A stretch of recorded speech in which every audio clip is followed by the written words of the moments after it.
Hurricane season is here, and we're continuing to look for resources to help prepare before the next storm.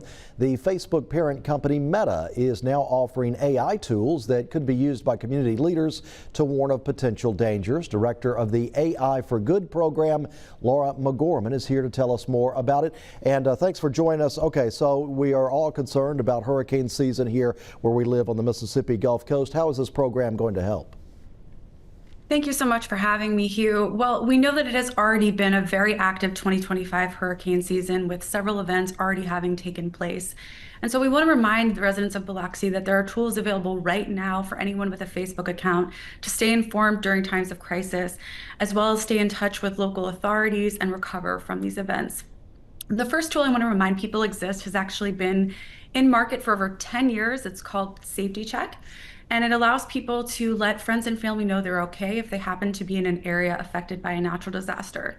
The way Safety Check works is that if you are using Facebook on your phone and based on your location, we determine you're in an area affected by a crisis, we'll invite you to mark yourself safe if you're all right. And this allows you to tell your entire social network that you're out of harm's way with one click. We think this is important because we know that if you're affected by a hurricane or a flood, you might have limited cell service, you might only be able to send a few texts or make one phone call. There might be a wide variety of people who are concerned about you. And so Safety Check allows you to let your entire social network know that you're all right, and so that they can be assured that you're out of harm's way. Yeah, go ahead. Yeah, you have a second point. Yeah, we have two other tools, and then I can talk a little bit about how artificial intelligence is actually changing this whole landscape. But the two other tools are called Local Alerts. That's a tool that allows local governments to actually send a push notification to their constituents. This could be the state emergency management agency, the local police department. This allows the first responders on the ground, if they want to communicate with their constituents directly, they can do that through Facebook. And we think this is really important because it is really those first responders, those local and state and city governments that have the most reliable, up-to-date information, and they need to be able to stay in touch with communities who might be under evacuation orders or might need to know where floods are headed. And so Local Alerts enables them to do just that.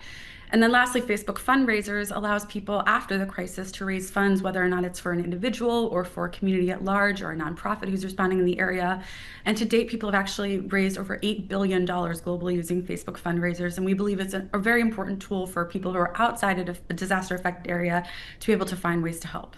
So those are good tools basically to keep people in touch with each other during a disaster. Okay, so how are you using AI to navigate these potential disasters? So artificial intelligence is a very flexible and powerful technology. I think when people think about it, most typically nowadays, they're thinking of tools like Meta AI or ChatGPT. And we think that they're used for things like maybe drafting an email or searching the internet about a vacation. But in the same way, these tools can search the entire internet and aggregate information into useful summaries.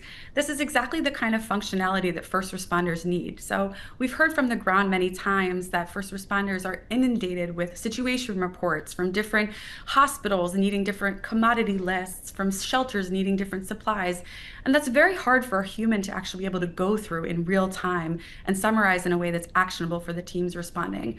So we've been working with researchers at Texas A&M to use artificial intelligence, namely Meta's open source large language model, which is called Llama, to build those sorts of tools so that states can respond most effectively using the best that artificial intelligence has to offer. Okay, how responsive have local emergency management officials been to some of these tools you're talking about? Well, we are collaborating with state emergency response agencies throughout the United States. We've done a number of workshops in California focused on wildfire response. We did a workshop in Texas focused on hurricane response in May. And in the Northeast, we're going to be focusing on this year's upcoming hurricane season as well. And so I think there's a ton of appetite, but we need to work in partnership with those state emergency response agencies and the research community to create tools that are purpose-built for the community at hand, because we know that the response to these things is hyper-local and needs to be responsive to local information. Laura McGorman, thank you for joining us, and these are just more tools to help you better prepare during hurricane season. Thank you for joining us. Thanks so much. It's been